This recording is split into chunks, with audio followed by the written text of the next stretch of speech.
नमस्कार, मैं हूं एहतशाम अहमद और आप देख रहे हैं ABN 24 न्यूज। अभी हम महात्मा गांधी के कर्मभूमि पूर्वी चंपारण जिले के तुलकोड़िया प्रखंड में हैं।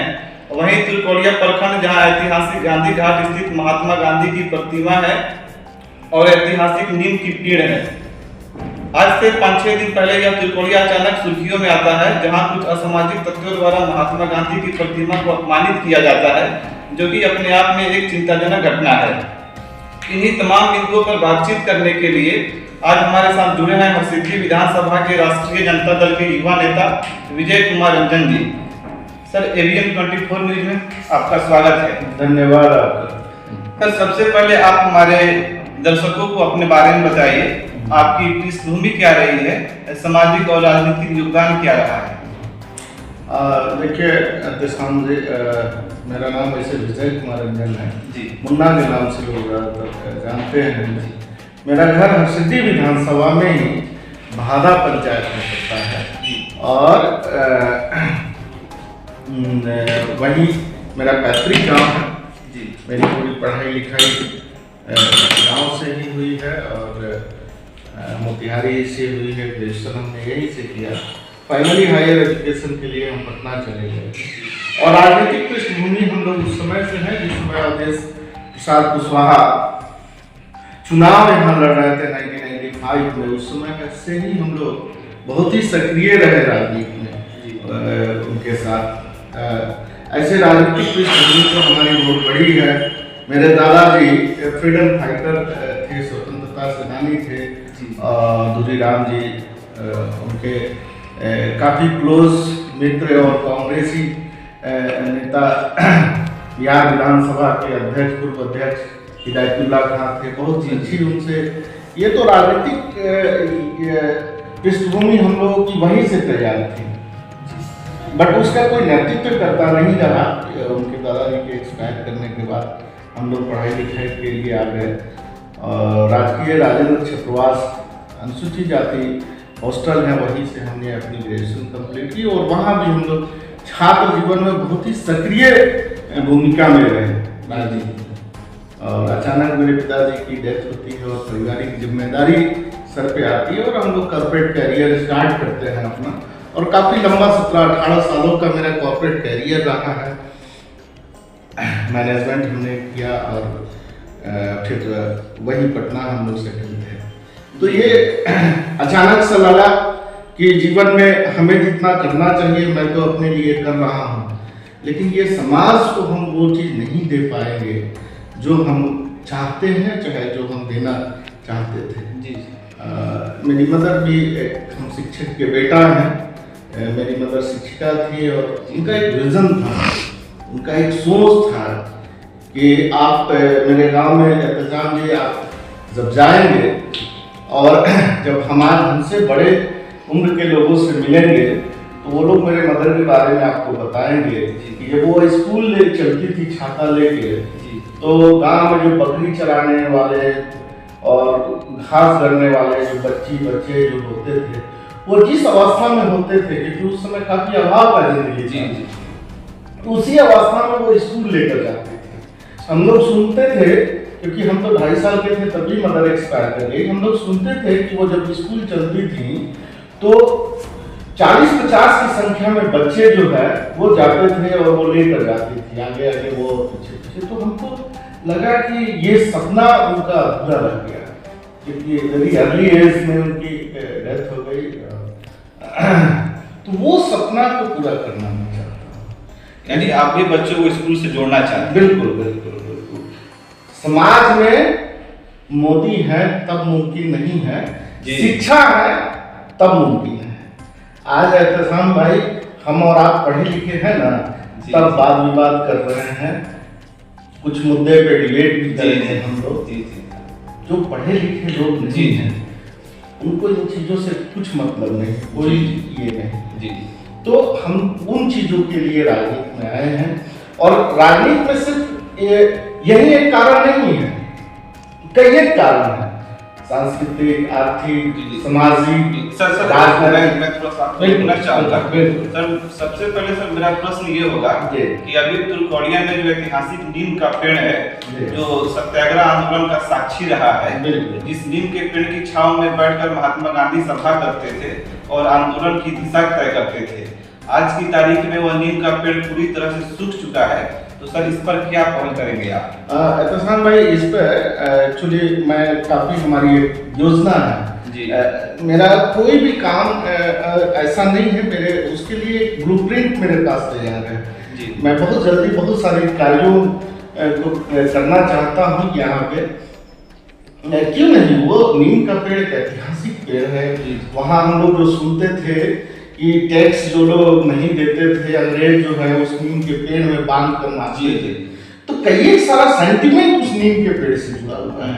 और वो नीम का पेड़ सरकार के देख रेख में नहीं रहा, चाहे वहाँ के लोग उसको प्रॉपर तरीके से टेक केयर नहीं किए, बट वो सूख गया, वो उसका अस्तित्व खत्म हो गया, चबूतरा भी बना दिया गया है। लेकिन मैं स्थानीय प्रशासन से और यहाँ के जिलाधिकारी से ये मांग करूँगा कि आपके माध्यम से, और मैं रिटर्न में भी इस पर मांग करूँगा कि उसके जगह दूसरे जगह पे बगल में ही एक नीम का पेड़ दूसरा स्थापित किया गया और उसको एक सुंदर खूबसूरत एक पार्क बनाया जाए, एक अच्छा सौंदर्यीकरण किया जाए उस जगह को। आप ये मांग करेंगे? बिल्कुल मांग करेंगे, हम आपके चैनल के माध्यम से भी मांग करते हैं और हम खुद भी जिलाधिकारी से जाकर यहाँ के स्थानीय वीडियो से मांग करूंगा कि वो वहाँ दूसरा नीम का पेड़ स्थापित किया जाए और उसका सौंदर्यीकरण किया जाए कि वो एक पर्यटक स्थल बने, लोग वहाँ आवे दूर दूर से और देखे जाके कि यहाँ एक नीम का पेड़ है। सर इसी फरवरी के माह में शुरू में जब भारी बारिश और ओलावृष्टि हुई थी, जिससे काफी किसान प्रभावित हुए और उनके फसलों का नुकसान भी हुआ, उस समय सर क्षेत्र में सबसे पहले आपने घूम घूम कर निरीक्षण किया था, तो सर क्या किया था उस समय आपने और उसका क्या परिणाम निकला, इस बारे में आप हमको बताइए। जी धन्यवाद, आपको ये क्वेश्चन राइज करने के लिए। जिस दिन ओलावृष्टि हुई थी जी, मुझे उसी दिन लगा कि इतनी तेज ओला गिर रहे हैं और इतनी तबाही हो रही है, तो मैं सुबह वेरी अर्ली मॉर्निंग हम निकल गए थे हरसिद्धि के कई एक क्षेत्रों में और तुर्कोलिया के कई एक जगहों पे जैसिंगपुर वगैरह, तो मैं देखा कि काफी नुकसान हुआ है। आज भी मैं तुर्कोलिया हरसिद्धि की तरफ गया था तो देखे कि किसान आज भी जो आलू कोड़ रहे हैं उसमें से आधा से ज्यादा आलू उसका सड़ गया है ओलावृष्टि की वजह से। तो मैं सरकार से भी मांग किया और यहाँ का स्थानीय प्रशासन सीओ से स्थानीय प्रशासन से हमने मांग किया और मैं धन्यवाद देता हूँ स्थानीय प्रशासन को, संबंधित प्राधिकारी को, जिन्होंने मेरी बात हुई है परसों उन लोगों से, उन लोगों ने बताया कि हम लोग रिटेल में सारा यहाँ का जायजा लेकर और सारी चीज़ों को ये करके हम आगे फॉरवर्ड कर चुके हैं और वेरी सुन बहुत जल्दी जो है किसान का जो उसका मुआवजा है वो मिलेगा। उन लोगों ने स्थानीय प्रशासन ने हमें आश्वस्त किया उन चीज़ों पे। ओके सर, चूंकि आप युवा हैं और राजनीति में नए आए हैं, तो आपका एक विजन होगा, काम करने का इरादा होगा, आपने सब कुछ तैयार किया होगा। सर खासतौर पर मैं आपसे जानना चाहता हूं कि आपके अनुसार शैक्षणिक क्षेत्र में क्या बदलाव होना चाहिए, यानी आप पर शिक्षा के क्या विचार हैं? जी जी जी, ये बहुत अच्छा विषय आपने हमसे किया कि इस पर क्या, ये मेरा पूरा राजनीतिक जो विजन है वो इन्हीं चीजों पे टिका हुआ है कि मैं आपको पहले भी बताया कि मोदी है तो मुमकिन नहीं है, जी जी, शिक्षा है तब मुमकिन है। जी जी, समाज पढ़ेगा लिखेगा नहीं, समाज में शिक्षा नहीं होगा तो संपूर्ण विकास नहीं हो पाएगा। ये बात आपने बड़ी मजेदार कही है ना कि शिक्षा है तो मुमकिन है। हाँ, मतलब शिक्षा ही सबसे बड़ा हथियार है। सब कुछ सब चीज। दुख की बात ये है कि हम इसको बहुत ब्रॉड लेवल पे करने जा रहे हैं। हम लोग बड़े बड़े सेमिनार्स कंडक्ट करेंगे।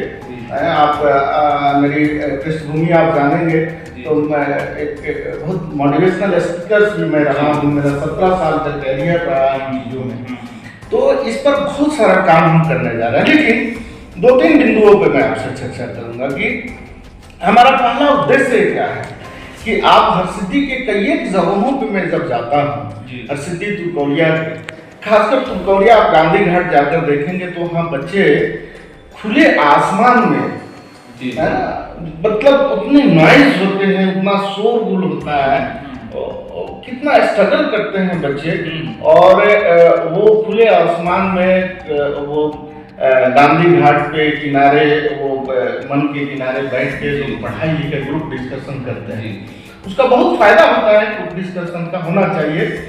हम लोग भी पढ़ाई लिखाई करते थे तो करते थे। आप चले जाइए हरसिद्धि विधानसभा मटियरिया एक जगह है, वहाँ भी आप देखिएगा मटियरिया प्राइमरी स्कूल है, मटियरिया कोठी चौक से पहले, वहाँ देखिएगा बच्चे ग्रुप डिस्कशन। अभी आप जाइएगा इस टाइम में तो वहाँ ग्रुप डिस्कशन कर रहे हैं। ना वहाँ लाइट का साधन है, न कोई व्यवस्था नहीं, प्रशासन और शासन के द्वारा कोई तरह की व्यवस्था, कोई जनप्रतिनिधि के द्वारा वहाँ कोई व्यवस्था नहीं है।